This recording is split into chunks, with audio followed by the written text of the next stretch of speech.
अरशद साहब पूछ रहे हैं कि नौजवान पौधों में फर्टिलाइज़र कब और कितनी देनी चाहिए। नौजवान पौधों में जो 2 से 4 साल के आपके पौधे होते हैं, सिट्रस के पौधों में अच्छा फल आने के बाद गिरने क्यों लग जाता है। सिट्रस के पौधों में जो फल गिरने की वजह है और है भी अच्छा है। एंग्रो कहानी में खुश आमदेद। यहाँ पे देते हैं हम आपके हर सवाल का जवाब। जी, मैं देता हूँ आपको जवाब।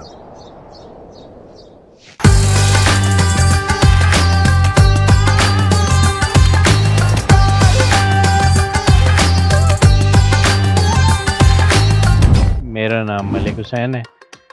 छजीमार गांव है मेरा, तहसील जंड, डिस्ट्रिक्ट अटक से। मैं एक सिट्रस का काश्तकार हूँ।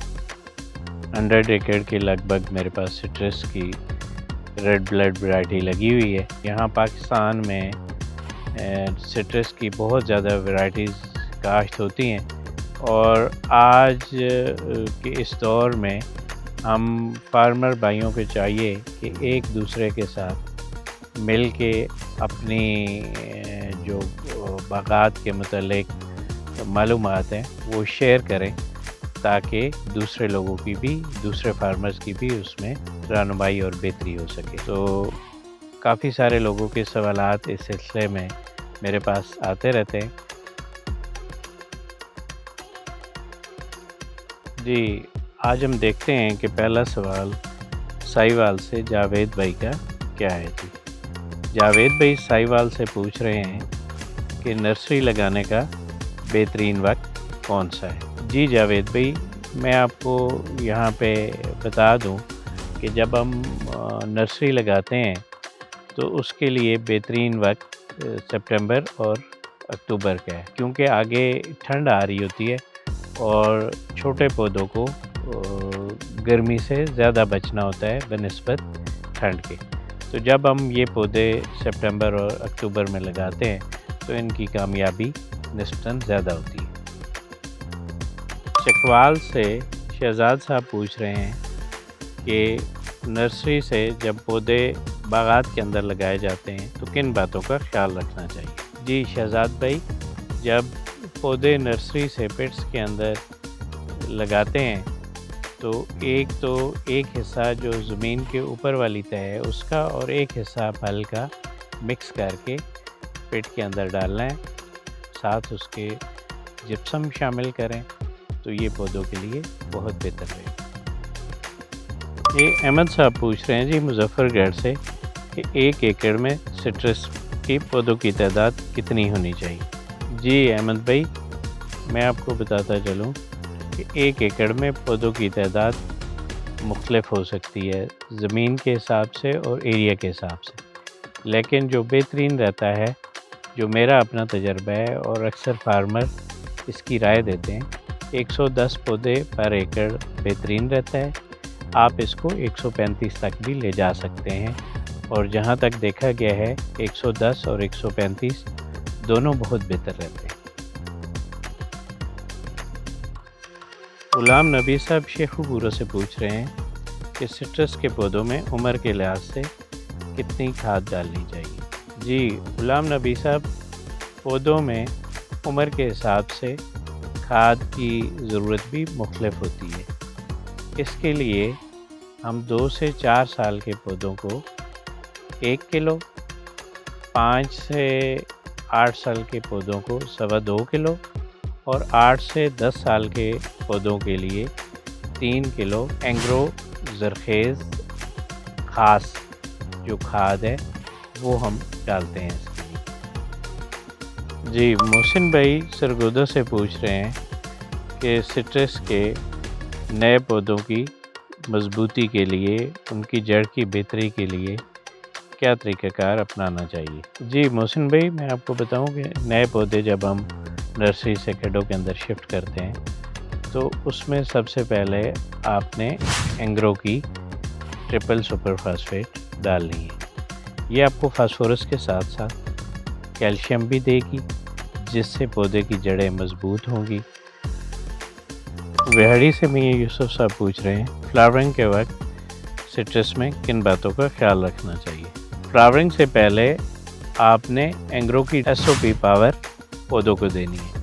आपके पौधों पे फ्लावरिंग बहुत अच्छी होगी, लेकिन इसके साथ साथ आपने ख्याल रखना है कि फ्लावरिंग के वक्त पौधों को पानी की कमी भी ना हो और पानी की ज़्यादती भी ना हो।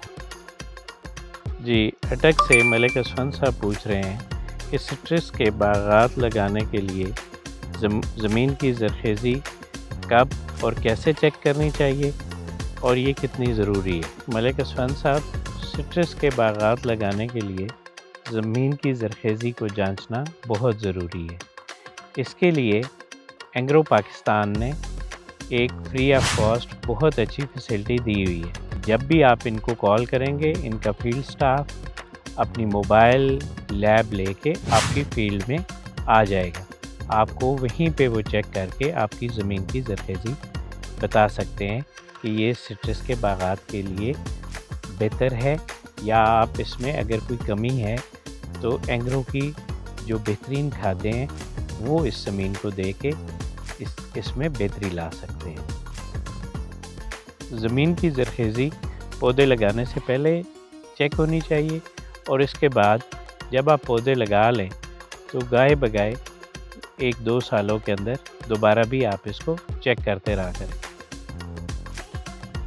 जी, फैसलाबाद से इरफान भाई का सवाल है कि फ्लावरिंग के वक्त पेस्ट और बीमारियों का हमला होता है, इसके लिए हमें क्या करना चाहिए। इरफान भाई, फ्लावरिंग के वक्त सुस्त तेले का हमला होता है सिट्रस के ऊपर और लीफ माइनर का हमला होता है। सुस्त तेले का जब हमला होता है तो पत्तों के ऊपर छोटे छोटे काले धब्बे बनते हैं और लीफ माइनर का जब अटैक होता है तो पत्ता इसमें मुड़ जाता है और रोल हो जाता है। तो इस वक्त ज़राई माहिरीन से सिट्रस के जो माहिर हैं उनसे मशवरा करके आपको ऐसे स्प्रे करना चाहिए जो यूरोपियन ममालिक में बैन नहीं है और आपकी एक्सपोर्ट जो आपने करनी है वो उससे मुतासर ना हो। अच्छा, कानपुर से मियां अरशद साहब पूछ रहे हैं कि नौजवान पौधों में फर्टिलाइज़र कब और कितनी देनी चाहिए। जी अरशद साहब, नौजवान पौधों में जो 2 से 4 साल के आपके पौधे होते हैं इनमें आपने एंग्रो NPK 1 किलो पर प्लांट डालनी होती है, जिससे और ये खादें आपने साल में 2 दफ़ा फरवरी और मार्च में डालें इन खादों को और अगस्त और सितंबर के दिनों में डालें।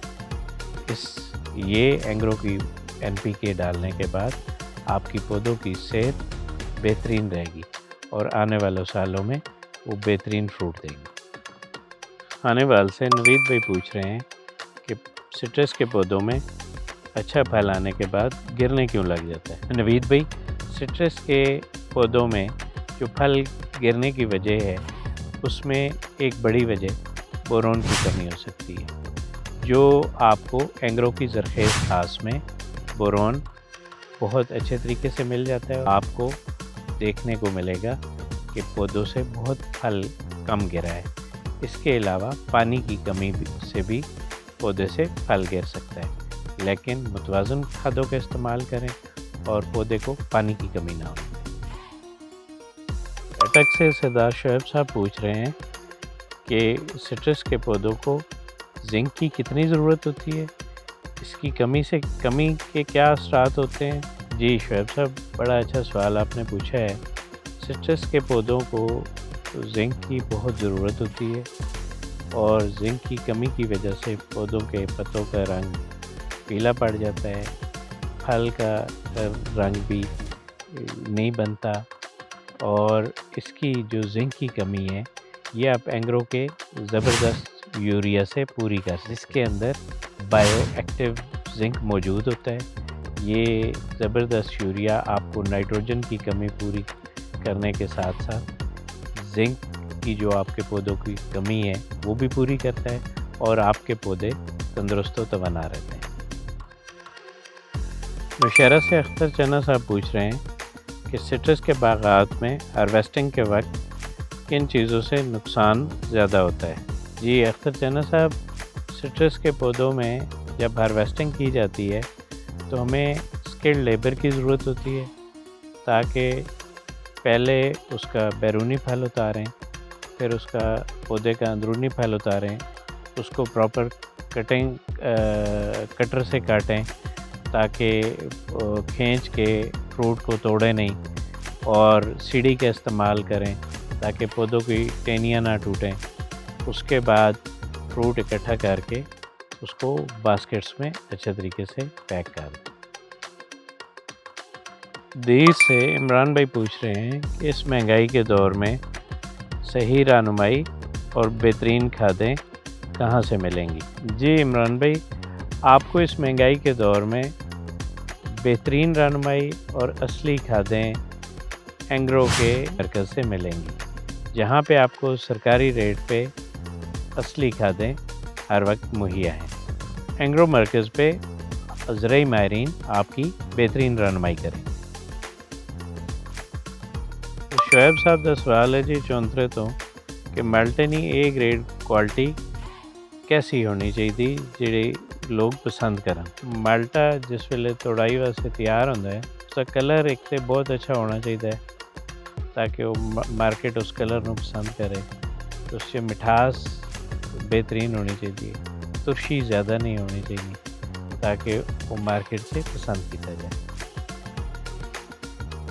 دان سے شکیل بھائی کا سوال ہے کہ موسمی حالات کو دیکھتے ہوئے ہم نے سٹرس کے باغات کو روایتی طریقوں سے چلانا ہے یا جدید مشینری اور نئے طریقوں کے استعمال کرتے ہوئے اس میں بہتری لا سکتے ہیں؟ جی شکیل بھائی، کیونکہ آپ دیکھ رہے ہیں کہ پچھلے چند سالوں میں موسمی تبدیلیاں مالٹے کے باغات کو بہت متاثر کر رہی ہیں، تو اس وجہ سے ہم نے ان موسمی تبدیلیوں کے ساتھ ساتھ اپنے روایتی طریقوں کو بھی ماڈرن طریقوں پہ تبدیل کرنا ہے، جس طرح کہ پانی مالٹے کے باغات کو فلڈ ایریگیشن کی بجائے اس کو ڈرپ ایریگیشن پہ لے جا سکتے ہیں، جس میں پانی کا ضیاع بھی کم ہوتا ہے، جو ہمارے ملک میں پانی کی کمی ہو رہی ہے اس کی بھی بچت ہوتی ہے، پانی کی بھی، پودے کی جڑوں تک بہترین پانی ملتا ہے،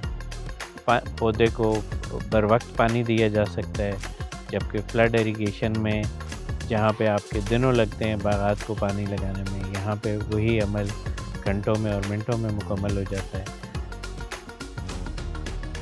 اچھا جی، آخر تے تسو سارے زمیندار براواں مالٹے نے کاشتکاراں آپ کا ہو کوئی بھی سوال یا لینی ہو رہنمائی، آئیں سیدھا کمنٹ باکس میں، ہم دیں گے آپ کے سوالوں کا جواب۔